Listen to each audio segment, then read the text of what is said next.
Welcome into the DNVR Rockies podcast, brought to you by DraftKings Sportsbook. Now new customers, when you sign up using promo code DNVR, you can place a $5 bet, and when it wins, you will get yourself $200 in bonus bets instantly, only with code DNVR and only with DraftKings Sportsbook.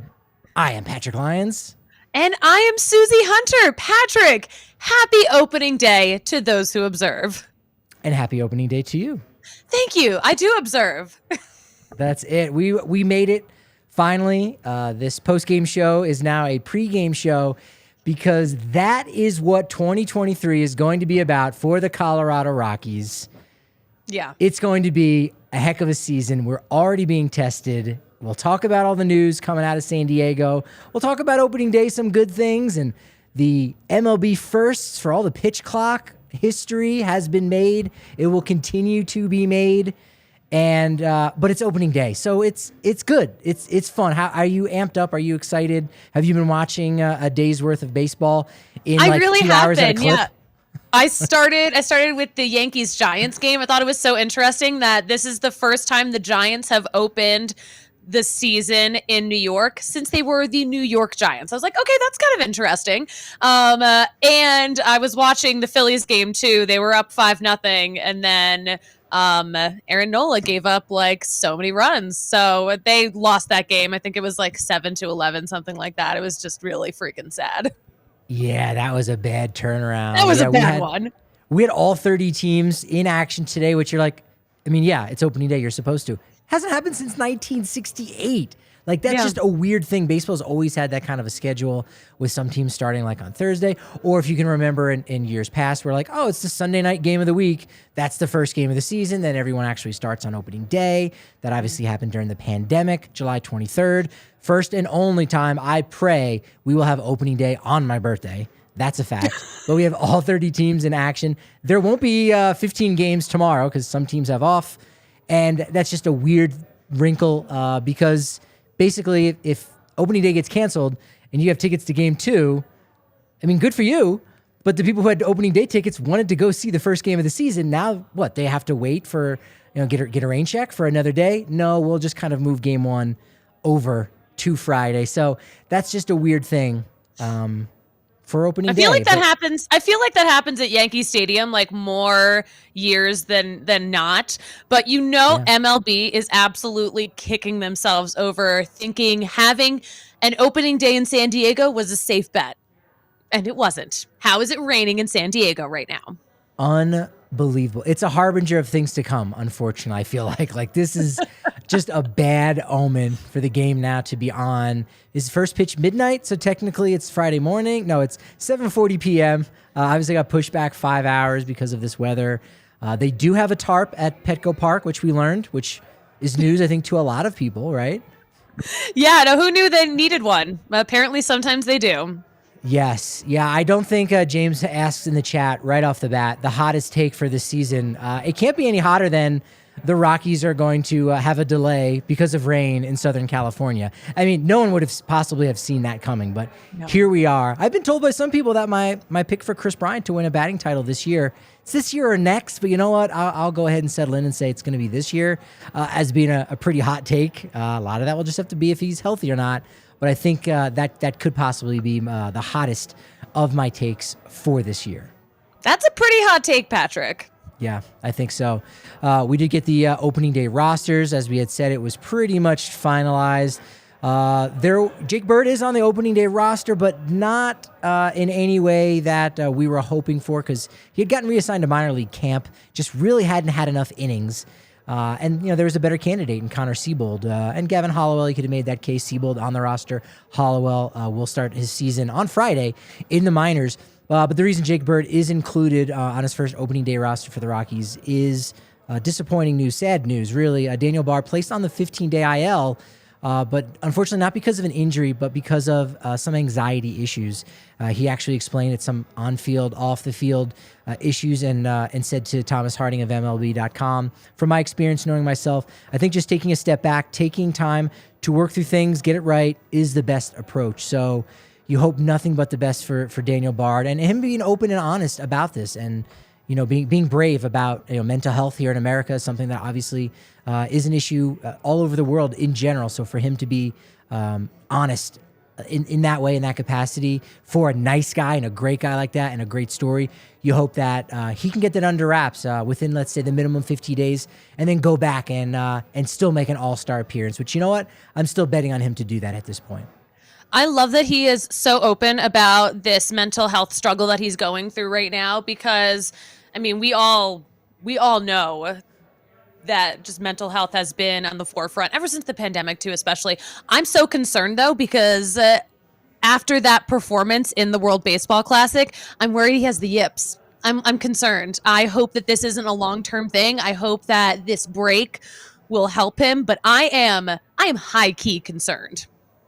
Yeah, I feel bad even in talking about it, because we don't want this to happen for our guy. And again, for someone that's as nice as him. But, this was an issue that had him outside of Major League Baseball for 7 years, from 2013, at the beginning of the season with the Boston Red Sox, and couldn't get it together. Had a couple years down in the minors before he did step aside, essentially, retired to a degree, worked as a player mentor and mental skills coach with the Arizona Diamondbacks, before kind of getting enough separation from, his anxiety issues and those yips to making the opening day roster there in 2020 as a non-roster invite for the Rockies. 6th most saves in all of MLB since 2020. But now, here we go, 15-day IL, so I'll have, a little more than 2 weeks to try to fix something that, it took him 6 years or so to fix while he was away from baseball. And so we certainly hope that's the case. He's still with the team right now in San Diego, so obviously still in good spirits, having catch with his teammates, still being there, still being that coach. And that was one of the reasons why he got that 2-year extension at the trade deadline last year, and why he wasn't ultimately traded to a team like the Mets, who was looking for some bullpen relief, probably still looking for that bullpen relief right now with Edwin Diaz here missing ultimately the entire season. So we hope that he can kind of figure that. He's with the team in San Diego. But who's not with the team in San Diego? The guy who should be their starting left fielder, Jurickson Profar. They signed him a little less than 2 weeks ago because they felt ultimately that they didn't have enough depth. Michael Toliad immediately turned around and said, hey guys, what about me? I mean, I can play left field, or you can put Brian back in left and I'll play right. I was really good there last year. Please, can I play? And the Rockies said, kid, we don't think you're ready. They throw $7.75 million at Jurickson Profar, who played a little bit, about 4 games worth for Team Netherlands in the World Baseball Classic. So, he did get a little spring training action in the spring, and took him a while to get to the United States because of some visa issues while he was in Curacao. Finally got to America this week, had about 9 at-bats on some backfields against minor leaguers yesterday. And so today, he is still in Scottsdale, Arizona. This is so frustrating. It's adding to the list of, what else can go wrong? And we haven't even played the first game yet. I'm frustrated. Hashtag that's so Rockies. We need to maybe make that a thing. Kale, go ahead, take it upon yourself to make a graphic. He's making a note right now. Kale, make a graphic right now. You're not doing enough. Now, I don't even know what to say. We need it by the end of the show. Let's go. That's so Rockies. If you need to contact Raven Simone, hopefully her DMs are open so we can kind of get her approval on that. But the strangest part probably about this, and I don't know if this has ever happened in big league history. Maybe it has. But we're going back 25, 30, 40 years. I have no idea. But on opening day, unfortunately, I have to say this is kind of an embarrassment right now for the Rockies, because Jurickson Profar does not have any options, so he can't go back down to the minors and they call somebody up. Rockies will be playing tonight's game with 25 men on their 26-man roster. Yeah, you don't like to see that. I can tell how worked up you are, too, about this, Patrick.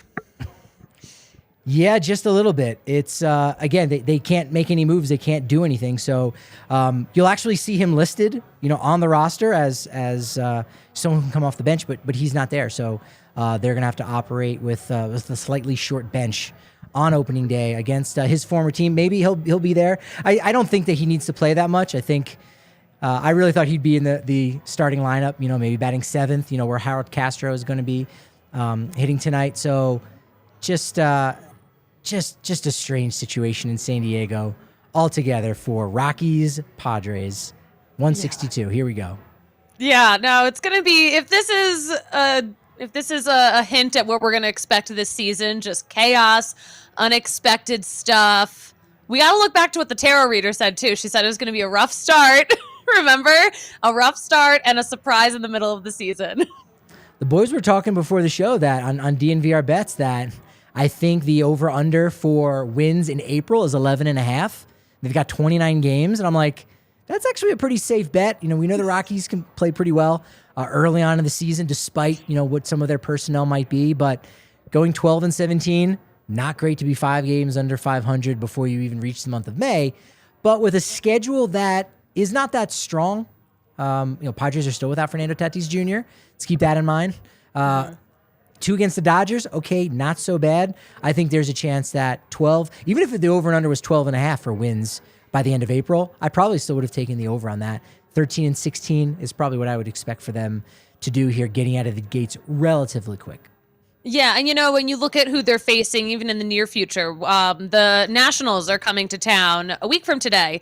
That is a team that I expect the Rockies to destroy. And if they don't, well, that would be hashtag That's So Rockies. That's So Rockies. Hashtag That's So DNVR Bar is where we give you 15% off all your food and drink, 20% off all the gear at DNVRlocker.com. The homie Riley was downstairs. Someone approached it. It looked like some kind of back alley deal. It was like, hey, can I get a couple shirts? And Riley was like, you've come to the right place. I am the man for it. Hooked him up with a couple Nuggets tees. Ran upstairs, grabbed it, boom, it was a great transaction. So even if you don't see a table set up like in the original DNVR Bar 1.0, you're getting 20% off all that gear even when you're down here at the bar. 20% off on all our takeovers. The one on Saturday is sold out for the Rapids. Ours for the Diamondbacks, tickets are moving like hotcakes, as it were. So you can still get in on that action. Get those tickets for Diamondbacks Rockies on April 29th.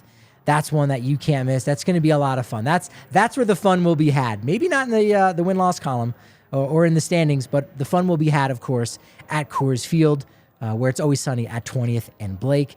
RotoWire is the spot for all of your fantasy baseball. Look, the season has started. We're 1 game in, so you got a little bit of a taste as to who some of the starters are going to be, who's going to get regular playing time in the batting orders. What is the setup for the 5-man rotation? You got a little bit of an advantage, but really, rotowire.com is going to give you a much bigger advantage. You go to rotowire.com/DNVR, free 2-day trial. You don't need a credit card, and you can see all of the stuff behind the scenes, behind the paywall. So many great options for you where you can find out if you're in a keeper league, if it's a dynasty league, whatever it may be. They're going to have you set up average draft position. So again, you can dominate your league because you know what? Sometimes in baseball, that's the way it goes. By June, you might be out of it. I'm not saying I cover a baseball team where that's typically the case, but you've all had a fantasy sports team where that's been the case. Don't let that be the way of 2023. So get into RotoWire. Go to rotowire.com/DNVR so you can see what's going on behind that paywall. Take advantage of it. Pins and Aces is the official golf partner and golf apparel partner of DNVR. They've got the beer sleeve. They've got caps, they've got polos, shirts, amazing. They got in all the colorways for all the different Denver teams. The purple ones really look fantastic. I've done my fair share of golfing. Not a ton, but enough. I know I look like I just came from the golf course right now. I did not, but if I had, I probably would not have seen a ton of purple. Well, that's where Pins and Aces is going to come in and help you out, especially if you use promo code DNVR, because you're going to get 15% off your first order, as well as free shipping from a wonderful Colorado company that we love, pinsandaces.com. We got some great comments going on in here, Patrick. Oh, I love it. I love it. This one made me chuckle to myself. Is his name Jurickson Profar away from the game? Woo! Sheesh. Very nice. Sheesh. Jurickson Partney, we do appreciate your comment in there. Yeah, the rotation. Andres wanting to know what's the rotation like. We got Germán Márquez going tonight in Game 1. Kyle Freeland, Jose Urena in Game 3. In Game 4, which would be on Sunday, Austin Gomber's going to go.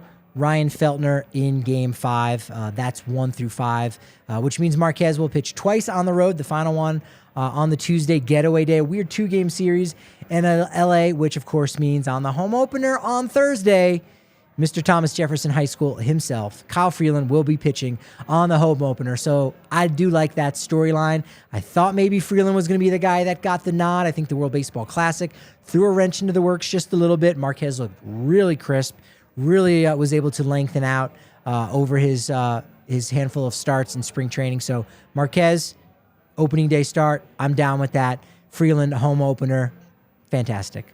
Can I just tell you what I hate about the quote-unquote getaway day in LA Please, a few days from now? Is that it's not a day game. It's in the evening. It's so late. So, of course, like that ruins my travel plans, too, because it's like, oh, can't fly out that night after the game. Now I have to get back Wednesday morning. You lose the off day. I wanted to be more rested. But you know what? It's fine. We're going to get through it. Only the Dodgers do that. That's the other thing. It's only the Dodgers that do that. And they get away with it somehow. I don't know, but there's these late games already when the season starts. Thankfully, the games are going quick, right? That Phillies-Rangers game, 11-7, 18 runs scored. I mean, that flew by. I know the Yankees this morning, 2 hours, 33 minutes. Cubs game, 5-0. They won there. I think that one might have been 2 hours, 22 minutes. Maybe the game's just going too quick. I'm not ready to say that just yet. You know who else we're going to see in San Diego? David Dahl. David Dahl! Yeah. Yes! He made the opening day roster. And his soul and his spleen to this organization. And now we get to see him again. It's crazy that he is playing his first major league game since, 2021? And it's against his former team. Yeah. Yeah, that's really cool that he's going to have that moment. I'm trying to think now, like, who does he even know still on the team? Because, there are, I think, 6 young guys who are making their first opening day roster, right? Ezequiel Tovar, Eligibility Montero, doing that. Tovar, the youngest player to make their opening day start. Eligibility Montero, the youngest third baseman at 24 years old to make a start on opening day since Nolan Arenado when he was 22 there in 2014. Had to say the name out there. So you got those guys. There are like 6 other guys who are making their debut as a Rocky. So that's about half the roster right there. Bud Black might be the only guy that actually knows who David Dahl is. Ryan McMahon, of course, is one of those guys. Charlie Blackmon. Outside of that, it's a pretty short list. Yeah. It's there's been a lot of changes. It's like going back to your old school, and you're like, I don't know any of these people. Who are you? No. Yeah, they're wearing the uniform. They've got the varsity jacket on. That's familiar, but no, I don't. I recognize the laundry. I just don't know the people inside that laundry. Blake Snell gets to start on Friday, 2018 AL Cy Young Award winner. We're also talking about the debut of Xander Bogaerts, the big 11-year, $280 million deal. And Fernando Tatis Jr. is still suspended. He will not return until April 20th. So the Rockies maybe catch a little bit of break there and possibly win their third opening day game against the San Diego Padres in 3 tries. They are 2-0 against the Padres. One of those games did come in Monterrey, Mexico, with the first game ever played in MLB history outside of Canada or the United States. How about that? Oh, right. What year was that? Don't ask follow-up questions. Sorry, I was asking the encyclopedia. My bad. I think it was it was 99. I'm second guessing myself. Maybe it was 99. Damn it. I'm so sorry. That's why I always try to be ready with these things, because I go, if there's a follow-up, I need to know. It's all blurring together. It might be blurring together for Charlie Blackmon because this is his 10th consecutive opening day start. Now, he's not doing it at DH. This is the first opening day since 2013 that Charlie Blackmon will not be starting in the Rockies outfield. How about that? Yeah. Yeah. You Center know what? field, We gotta right mix it field. up a little bit. We got to keep things fresh.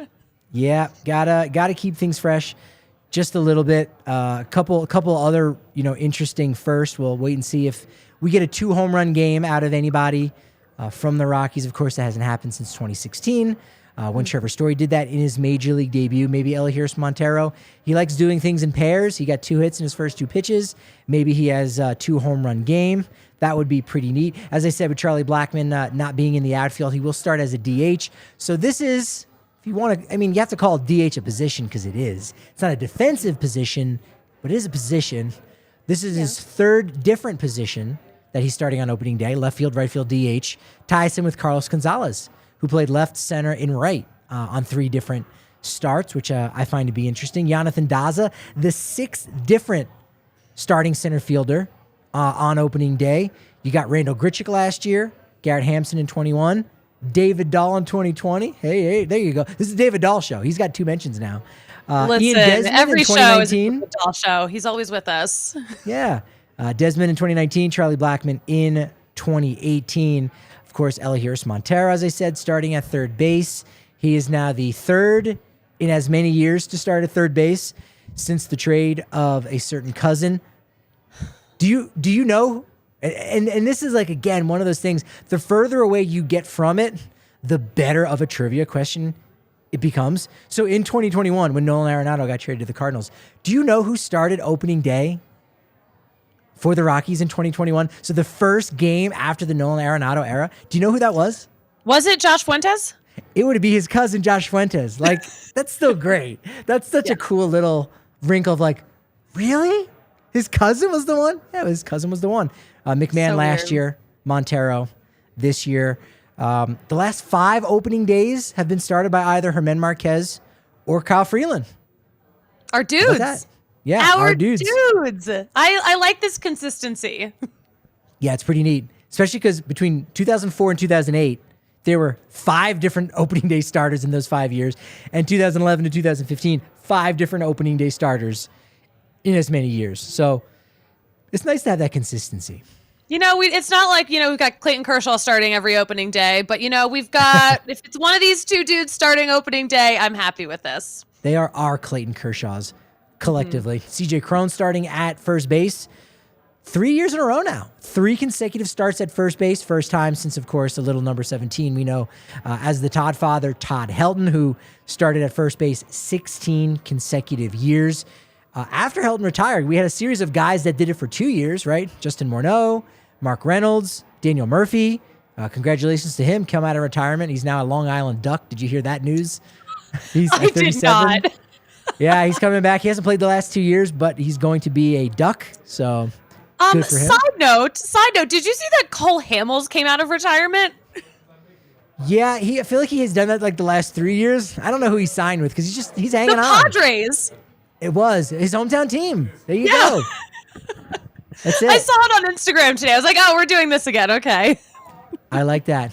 Elias Diaz pulls into a tie with Joe Girardi and Kurt Manwaring for second most starts as a catcher for the Rockies on opening day. Chris Iannetta has the record with 6. So Diaz kind of in elite company there with Manwaring and the original expansion catcher in Joe Girardi. So that's pretty neat. So and then Charlie Blackmon with his 10th consecutive opening day start. This is now on the active roster. This is now pulls him into second place, breaks a tie with Tulo and Carlos Gonzalez, who also run 9 consecutive opening day rosters on the active roster. We know Todd Helton has that overall record. So a lot of firsts, a lot of big things going on for the Rockies today, I think. Yeah. I think it's like, okay, these are big things, but these are not big enough. These are not big enough for me. And there's too much going wrong today for me to be like, yeah, this is a great day. Yeah, John does design here in our chat on the DNVR Sports channel on YouTube, asking about Daniel Bard going on the IL and if that is related to the World Baseball Classic. Obviously, his performance in the World Baseball Classic kind of prompted some of this. I know he said that when he went away to represent for Team USA, he felt a little bit off, and hopefully we'll get more word on what exactly that means. But yeah, he looked a little bit rough in his 2 outings. Of course, in that one game event against Venezuela, ended up blowing the lead, and Team USA was in the losing position at that point before coming back to take the lead. Ended up hitting Jose Altuve on the hand and fracturing his thumb. So that was obviously a disappointment to see. For him. But again, we wish him nothing but the best of luck, and hopefully he's got a speedy recovery. And again, really brave of him to be open and honest about this. You know what? I think it has to be so nerve-wracking when you've caused someone an injury that is going to take them a while to recover. Like if I tossed you something from across the office and I broke a bone of yours, I'd be like, oh my God, like I would be so anxious. So it's like, okay. This is sad, though. I feel really bad for him. I really do. We talked about this earlier in the show, I know, but like I really am wishing him the best. Yeah, and Altuve, I don't know. I haven't seen any comments from him about it because it's just baseball. It's just part of the game. Unfortunately, these things happen. However, I would be very mad at you for throwing something to me in the office when you could have just gotten up and handed it to me. So I don't know that I can be as forgiving as Jose Altuve, but I will try. I will try if that day comes. You know what? I haven't even seen Astros Twitter freaking out at Daniel Bard. Maybe I have them all muted from, the World Series. But I haven't seen... I hope he's not getting, threats or anything, because sometimes those fans can get really crazy. Yeah, that's true. You don't know if that's leading to any anxiety or if anything like that is happening. I mean, Astros fans should be pretty happy right now.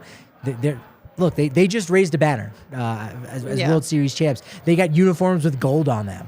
Mark Wahlberg was there to say play ball. I don't know why Mark Wahlberg was doing that or why. Mark Wahlberg, his Boston card taken away. That is some bullshit right there. That is not okay. Is he opening up, Wahlburgers in Corpus Christi? Perhaps. Do I look like Mark Wahlberg? I've been told that. So, I mean, the hair maybe. I don't know. I got some Wahlberg vibes. Do you know, I have a funny Mark Wahlberg story that I just always get a kick out of. I wasn't there for the story, but it's a story that I've heard. Would you like to hear it? I would love it. All right, so I worked at a Fenway Sports Bar for a long time, and there's a lot of girlies there who are from Boston. They're Boston natives, a lot of girlies from Southie, but this one girl, she had friends come into the bar, bunch of Southie people. Southie people are crazy. I don't know how to compare it to... You can't compare it to anything in Colorado, obviously, because there aren't crazy people like that in Colorado, but just the most intense Northeasterners you can imagine. You'd probably say the best of the best, the all-star cast of the Jersey Shore, which those people aren't actually from the Jersey Shore, but it's that Eastern... Those are the kind of people right there. Yeah. So just aggressive, drunk, loud. So anyway, this guy was telling a story about how when he was a kid in Southie, he was in a fist fight. And when there's a fist fight in Southie, everyone comes out, they want to watch it. And as he was getting the crap kicked out of him, he looks out into the crowd and he sees Mark Wahlberg just watching the fight. I'm like, yeah, that's a Southie guy. Not anymore. Goodbye, Mark Wahlberg. You are not a Boston dude anymore. Seriously, that I don't get that. Maybe, but the only thing that's worse than that, as far as, since we're speaking of raising a banner, the Tampa Bay Rays raised a banner for making the postseason. They raised a wild card banner. Who would do such a thing? That's so embarrassing. Act like you've been there. I'm cringing at this right now. Yeah. Wild card banners. That's a thing, apparently. Not a thing. Even the Rockies haven't done that. They have. We? We have? Yeah. I mean, damn it. No, forget it. Every time we've gone to the postseason. No, we didn't. Forget it. It's so embarrassing. Every time the Rockies have been there. Yeah. I was trying to do my exaggerated, I'm clearly joking eyebrow face of, yeah. Oh, man. They are rough. You might have had a hard time seeing my face a little bit here.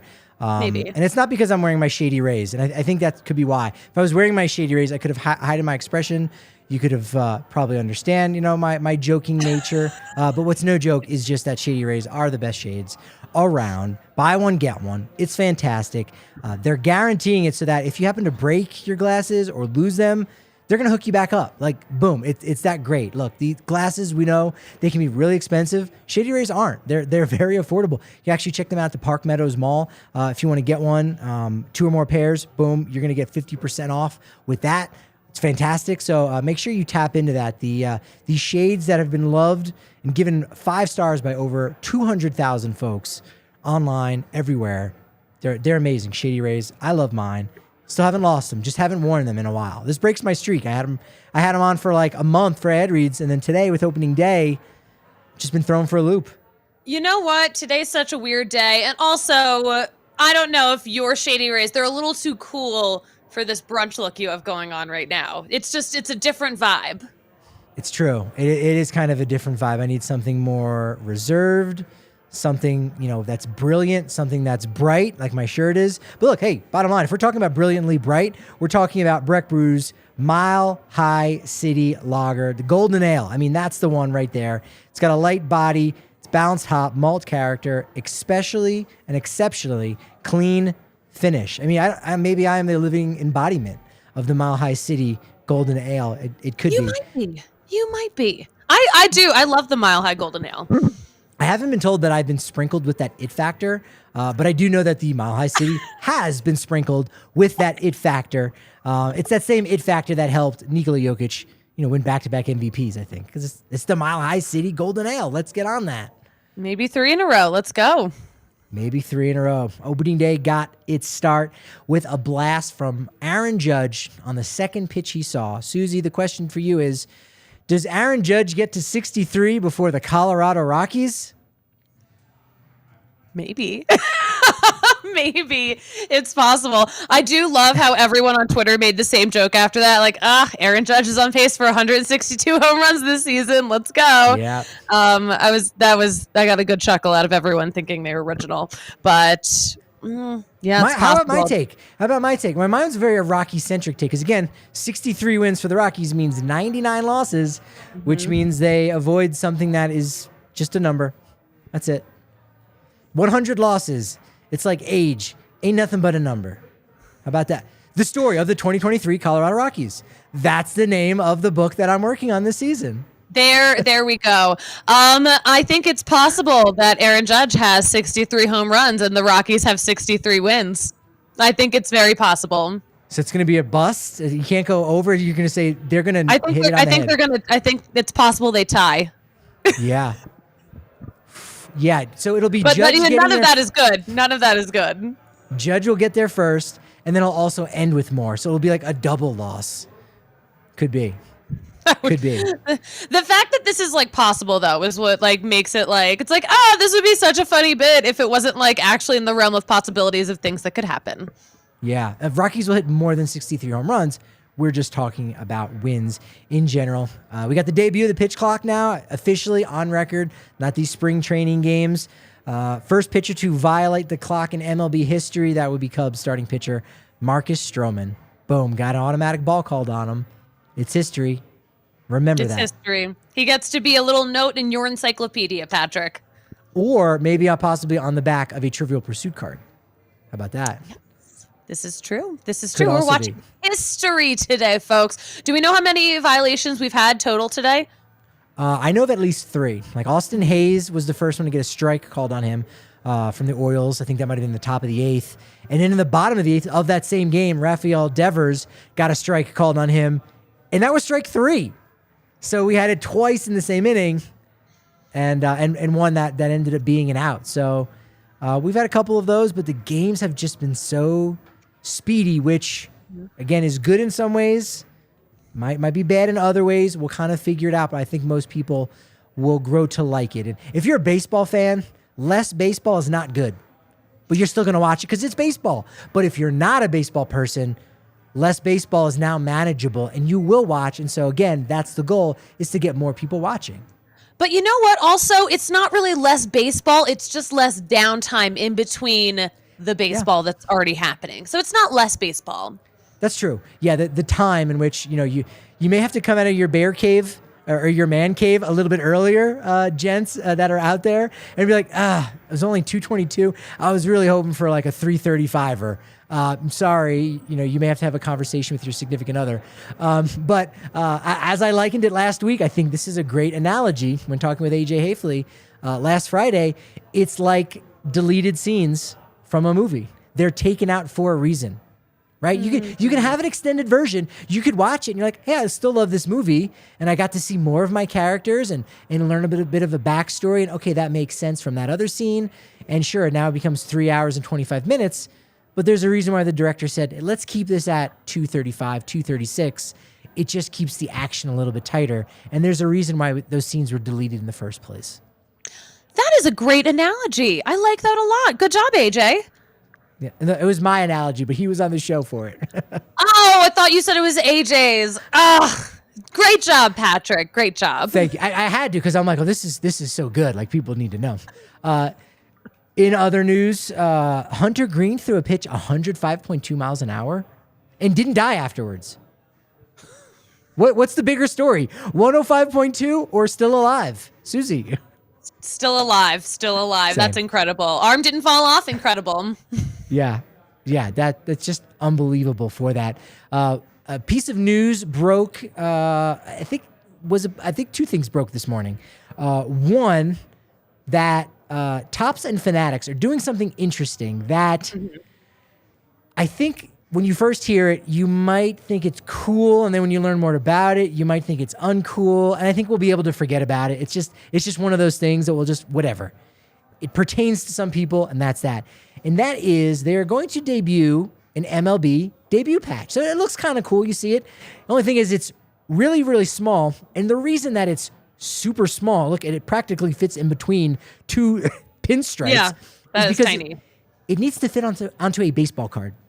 The idea that Fanatics has, along with Topps, and Fanatics owns Topps, is they're basically, when a guy gets called up, they're going to have this patch on their sleeve. And until they actually make their debut, they will wear this badge, if you will, of honor, perhaps, until they debut. And then when they're done, they will take that off of the jersey, slap it onto a baseball card, and it will be a one-of-one baseball card. It will be the only one that exists for that player to signify their major league debut. Suzie, what do you think of this idea? You know what? When I first saw this patch, I thought that was such a cool idea. But then when I learned more about it, I'm like, oh, it's for selling it. Like, I thought it was going to get to be a keepsake for that player to remember their debut. And I didn't realize, yeah. So I'm like, it could have been cooler, but at the same time, I kind of think that it is still kind of cool. Because you know what? One person out there is going to get that one-of-one version of their favorite new player's card. So that's kind of cool in itself. Yeah. Yeah, that's it. Like, it sounds like a great concept, and then you hear more about it, and you're like, oh, actually, kind of falls flat. It's a money grab. And as you said, one person gets that. That there's a video that came out like, hey, we just want fans to have a better experience and open up cards or whatever. And I'm like, one person gets that card. And then even if it's a guy that just, isn't a huge prospect, or, hey, he's 29 years old, he debuted in September, that by the time the packs come out, he might already be done. He might be retired. He might be playing indie ball. That card of the one player, because it's one of one, could be $500, could be $1,000. That's for a guy that has one game. Think about the think about Zach Veen. What will that card go for? Think about guys that end up winning the Rookie of the Year award when they make their debut. Like, astronomical money. That's not money that real fans have, or kids who are trying to get into the sport and collect, right? These are playing cards. And yet, I don't think the average fan will have an opportunity to really play with them. So, good concept. I just don't love how it's being executed, Do kids even still play with baseball cards? Or are they just for the people our age who loved baseball cards as kids and are dipping into that nostalgia feeling? Yes, if you are our age and you have kids, you buy them a box of cards. You film them opening it, and that's how much they get to play with it. They open it, they look at it, and they go, give me that. It needs to go in this plastic seal. I need to send it away with $50. Someone will grade that, put it into a gigantic, thick, heavy piece of plastic that has a grading on it. And so now, instead of it just being a regular card worth $25, now it's worth $1,000 because it's so perfect and the corners were crisp and no kids got their grubby hands on it and put it inside the spokes of their bicycle. That's where we're at with card collecting right now. Yeah, no, I was gonna say I don't think we're gonna be seeing cards on the spokes of bicycles, or those e-bikes, or those scooters. I never did that. By that point, people realize no, even if a guy stinks, it's a baseball card, appreciated. Yeah. See, now I'm gonna have to get a box here of Topps 2023 and open them up. You got to start ripping. It's fun. Topps, you should send us some cards. Hi, Topps. How you doing? Topps, that'd be so rad of you if you sent us some cards. We would love them. Yeah, your new MLB debut patch, brilliant. We love it here on the show. We are so obsessed. Kel, when you're done doing the That's So Rockies, go ahead and clip this. Go ahead and send that to Topps, and then just text us when we get a case of cards. Not a box. Case, Topps. Case. Also, in minor league baseball news, they've kind of ratified a little CBA. They got their own collective bargaining agreement, and now the minor league players are getting twice as much money as they have in the past. Numbers aren't really high. If you're in the rookie leagues, anywhere from $4,800 to $19,000 for your season. Your season's also really short too. in that rookie league. I think it's almost like a month and a half. I think they're almost going to get paid now over the course of the entire year. There might be like a 6-week window where you don't get a paycheck, so they'll spread it out so that they don't blow all that money in one place. AA, lowest that you'll get paid is $13,800. Again, that's still not a ton, but it's better than what they were getting. Goes up to $30,000 if you're more of a regular. That's the thing. Sometimes guys will kind of parachute in on a team if they just need a guy to fill a role for a couple days.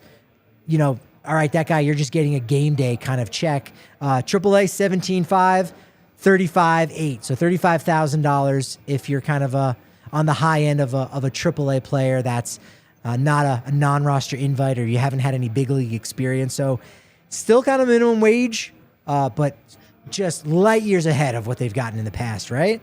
You know what? When you hear those numbers, you're like, wow, like those are still really low. But the fact that this is an improvement means this is so long overdue. I mean, minor leaguers have been struggling and people leave the sport because they just can't make it work. They've got families, they've got bills. Life is expensive. Just existing is so pricey. So this is huge. It's a huge win. And just shout out also to all of the minor leaguers and former minor leaguers who have been fighting for this, because this is a big win.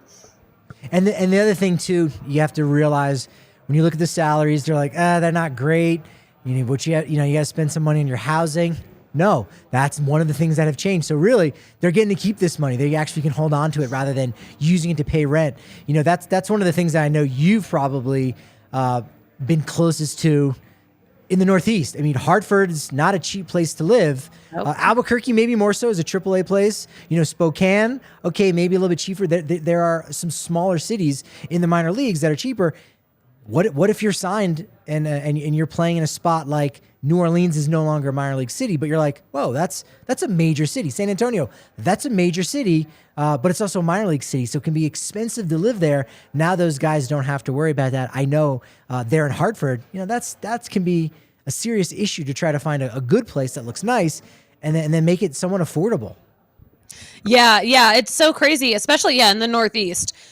Those are all expensive cities. Everything in the Northeast is way more expensive than it needs to be. So, I know that it's tough to find housing that's affordable, and also just in general, tough to find a short-term lease. You got to pay more for a short-term lease. These poor guys. I'm so happy that this issue has been taken off the table so they can focus on what they need to do to actually reach their goal of making the major leagues. Yeah, it's exciting. It's exciting that they finally were able to work that out, because that's been a problem, long overdue. And so I'm still just shocked that Major League Baseball even still allowed and we're cool. Minor leaguers can have their own union. All right, good. I mean, it's great that they're finally willing to pay those guys and kind of give them and look after them and take care of them in that capacity. So long overdue. They got it done here on the eve of opening night, as they call it, there in the minor leagues. Have you had people reaching out to you yet back in Hartford saying hey, here we go, we're on the precipice of the Yard Goats start at home? Are they on the road? Oh my gosh. I have not been keeping up with the Yard Goats schedule, but it looks like they have a Patron party porch, or a Patron party patio. So I'm like, okay, let's go. So I think things are going to be lit in Hartford this year. Yeah, that's exciting. Yeah, we'll have all the opening day stuff. Well, we're still working on it. Kale, also put on your to-do list the Venometer. We got to get that recalibrated. I know you're more of a technician when it comes to computer technology, but we need you to step up. Bring your toolbox, your wrenches, things of that nature. Phillips head screwdriver, flathead screwdriver. There's a difference. There's two types of screwdrivers, Kale. Do you know that there's two different types of screwdrivers? This is the first I'm hearing of it. Venometer could be out of commission a little bit more. He didn't make the opening day roster, so now we gotta recalibrate and say, when does he reach the big leagues? That's now what we're going to have to calculate when it comes to Zach Veen. After that, how close are we? I have my prediction. We already talked about our Zach Veen debut predictions, and we're a month off on them. But I don't know. I thought about it some more, and I feel like maybe I let you off the hook just a little bit, because you said July 14th. Yeah. So it's home. So you go, okay, they would call him up when he's home. but against the Yankees in that spotlight, Yeah. I don't think you'd want anyone to make your debut like that. No? You know what? I think if anyone is going to, it's Zach Veen, because he is a star. We know he's a star. He just has that it factor. He's got that sauce. He's got that heat on him. If anyone's going to make a debut against the New York Yankees and absolutely crush it, it's Zach Veen. No question. Yeah. He wants to go toe-to-toe with Anthony Volpe, youngest opening day shortstop for the New York Yankees since a certain captain by the name of Derek Jeter. So Zach Veen. All right, you know what? You've kind of convinced me. That would be okay. That would be okay for him to go. That's fine. He would do it. He would do That it. works. I can't wait to save this clip and watch it age so well. All right, you know what? What about this? My backup pick, because I have August 14th against the Diamondbacks, which is a Monday night, I got Sunday, July 16th.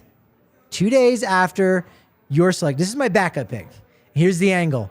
They wait to call him up, or they call him up early, right? He gets pulled from a game. He's in Denver Saturday night, gets tickets. Dick Monfort hooks him up with tickets to go see Taylor Swift. Saturday night, he does that, has an amazing time. VIP tickets, he's backstage, and then he makes his debut on Sunday. Congratulations, you're a big leaguer. Here's some tickets. How about that story angle? Could it be? Could that be the storyline? You know what? That was a beautiful story you just put together for us. Also, keep in mind, Zach Veen, he's a Sagittarius, so is Taylor Swift, so am I. So yeah, like that works. That would be such a fun little weekend for him. Could be. He would, dare I say, that entire weekend he would be in a lavender haze. Patrick, so. You know the new album. I'm so proud of you. I know a song. I know a song, and only because it's a shade of purple, and it's going to be a pun we're going to wear out all season long here on the Silver Linings podcast and Silver Linings live show, because, gang, this could be a challenging season, and that's why we talk about more than just the Rockies here. We talk about baseball, because I think a lot of baseball folks are, or rather a lot of Rockies folks are kind of almost out on baseball. Like, the Rockies have almost ruined baseball for a lot of people in this town, and that can be unfortunate, and that's something honest that I think we have to say. And we're going to obviously put positive vibes out there as best as we can, because there's the team, there's the front office, there's the owner, and then there's the actual players. Then there's the actual people that are there on the field trying to do their best, some of which will be around for the next time that this team and this franchise is relevant and going back to the postseason. So we sort of have to be there for those guys and for all of those stories over the next few years, and this is kind of part of that. So Silver Linings podcast, we'll find the joy, we'll find the happiness. We've got the community already here. We're going to get through this, and we're going to have fun. There will be good moments. That will be better than Kyle Freeland striking out Shohei Ohtani in the World Baseball Classic. I feel it. We will have better moments. Yes, Patrick, that was a beautiful speech you just gave. I'm so inspired right now. Yeah, I got someone holding up cue cards. This is what I've been told to read. You should have seen me before the show. I was a little bit hot and heated with some things, and oh boy, here we go. But you know what? We all have each other to get through this, no matter how the season goes, no matter how it goes. And hopefully, I know our expectations are so low right now. Hopefully, we get pleasant surprises all season long. Yeah, it's true. It's true. We'll see. We'll see what's going down. We'll figure this thing out as we go along. Jerks and Profar hopefully will show up at some point. We will see him. He will do some things, and we will watch those things, and we'll leave it at that. After being so eloquent, I'm just tongue-tied at this point. You lost it. Yeah, you had it, and then it's gone, but it's okay, because we have actual live Rockies baseball in about an hour and 15 minutes. That's really exciting for me. Can't wait to watch. And Friday night, bar. and Saturday night, and then Sunday night, and then Monday night, and then Tuesday night. Yes, that is the saving grace of the baseball season. It is a marathon in that way. So don't let off too much steam early on in the going. Rockies win opening night. There, said it on opening day, because that's just how it's going to go. That's the luck of the draw on it. Friday's show, Suzie show. Do we have a time for that? Again, these West Coast games are so crazy. Yeah. It's 5:00. Christian Saez is going to be on the show too. So we're going to recap the whole first game of the Rockies. We're going to preview the next. We're going to preview the weekend. And then we are back on Sunday, the two of us plus Brendan Vogt. Okay, this is going to be a freaking weekend. But the Sunday shows, just like mark those on your calendar. Those are going to be the can't miss shows every week. Sunday nights are going to be electric. In baseball, GIDP is ground into double play. For us, it's GDP, Getaway Day Pod, because that's what it is. So every Sunday, we did it all year last year, but we do it here. And when they're on the road, boom, we're going to be ready to go after that final out, a full 120 minutes after it got started, because these games are going to be quick. We'll be there for you. And then there's going to be some Tuesdays, there's going to be some Wednesdays, some Thursdays, that other getaway day where you're looking midweek. It's the only sport, baseball, where on a Wednesday or Thursday, there's something going on at 1:00. And it's not a holiday. That's baseball. And that's us. And that's when we're going to be there for you for those getaway day shows, those podcasts. Also, 3 other shows throughout the week. You're not going to lose out on the Suzie Day. It's going to be great. It's exciting. And we've done it. We've done it, Suzie. We've built our own momentum, haven't we? We have built our own momentum, Patrick. I feel like we have. Yeah, we're going to continue that momentum over on Twitter, at DNVR_Rockies, at Patrick D. Lyons is where I'm at. And you can find me at the Suzie Hunter on all platforms. Suzie, you know what they say about this kind of momentum? No, actually, please remind me. What do they say? Does she still have COVID brain? We've been doing this show for about a year together. She still does it? Yes. They say your show is only as good as your next show. So come back to watch Suzie tomorrow at 5:00 on the DNVR Sports Channel on YouTube.